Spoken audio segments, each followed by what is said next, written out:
Hi people, today I'm going to show off my new Christmas shirt. Hope you approve. I'll show you in its full glory a bit later on. So we've got a 8-inch 20cm tin with a false bottom and some 20cm 8-inch baking parchment circles, a little bit of soft butter, and then from the non-stick baking roll, baking paper roll, I've just basically cut one strip of the roll in half, and that makes enough to do 2 linings for 2 separate cake tins.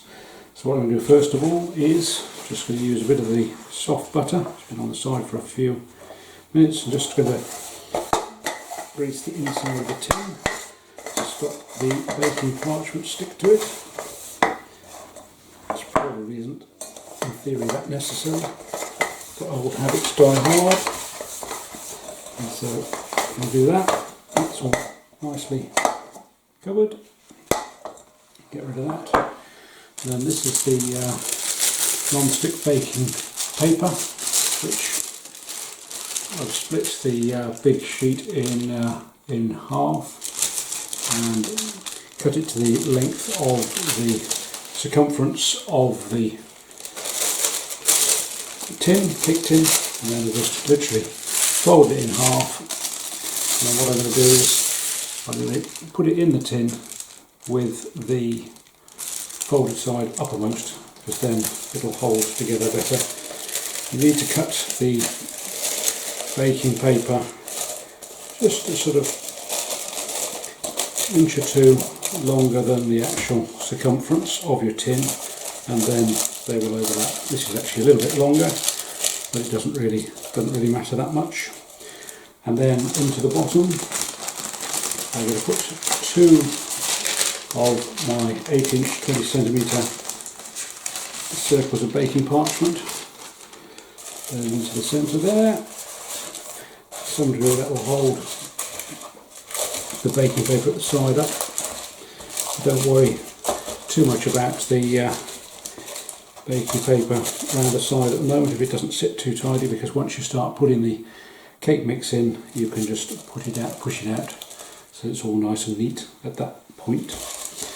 And then the next thing, once all the cake mixture has gone in, you need to make a lid with 2 more circles of baking parchment.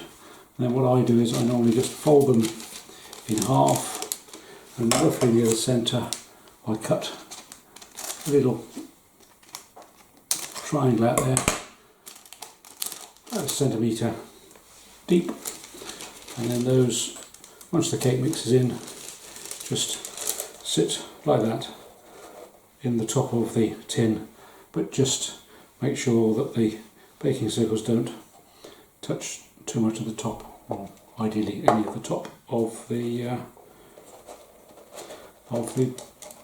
cake. You can see there that little diamond, that allows the steam to come out whilst the cake is cooking. I hope that helps a little, but it just gives me an opportunity to show off my Christmas shirt. I tend to cook my Christmas cakes after Christmas because it's about the only time I get any time to actually do it. But anyway, hey ho. The Christmas cake mix is now all thoroughly mixed and ready to go into the tin. As I said earlier, don't worry about this flappy bit. We'll push that back with the mixture. So we just put it in, a spoonful at a time. Push that bit across there, keep that in place. And there we are. See, all done, no problem. And just keep filling that up till we get to the top. And then when we put all our mixture in, we'll just flatten the top out with a knife, and then we'll put our little lid on with the hole the size of a 20p piece, or in our case a little diamond shape. This is a very rich fruit Christmas cake, fortified with brandy and cherries and fruit.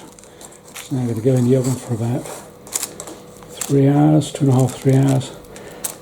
Fan oven, 120 degrees, so quite a cool oven, but for quite a long time.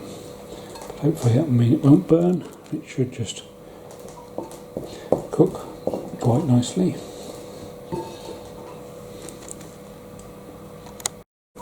Now comes the cook's perks, clearing out the bowl. Children love this, we always did. Now we flattened the top of the cake off so it's all pretty smooth. Now we're going to put our little holy lid on it. Now these are the two parchment circles I prepared earlier, and as you see they are 20 centimetres or 8 inches. What I did was just cut out a little triangle, so you can see that in the centre there, and pull that little triangle out, and then we've got a little diamond shape about the size of a 20p piece, but we will use both those parchment covers just to put them on top as a little lid for the cake, and the steam can come out through the little hole. So it's two of the parchment circles there.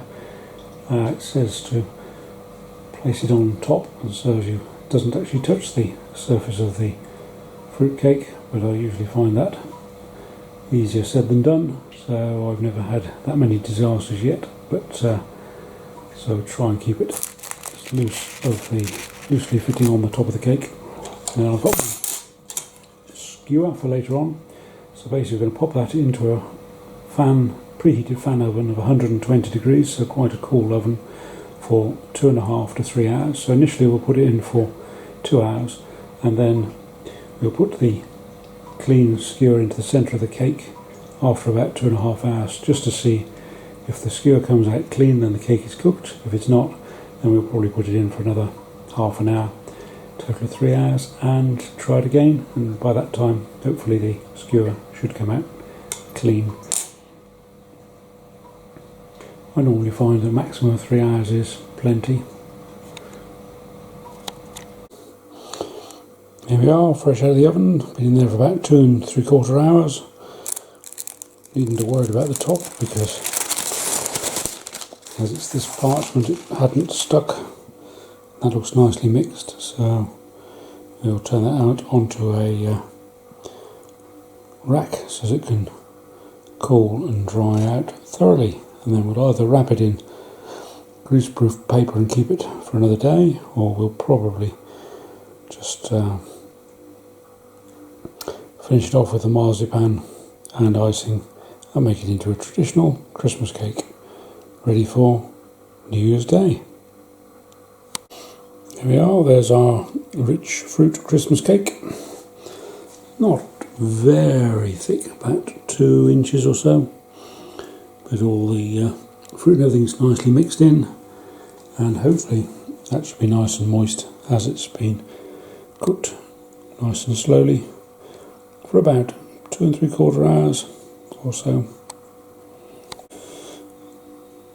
I've inverted the cake, so I've put the top of the cake on the bottom of the rack, and it means we've got a nice smooth surface to put our icing onto later on once it's cooled down.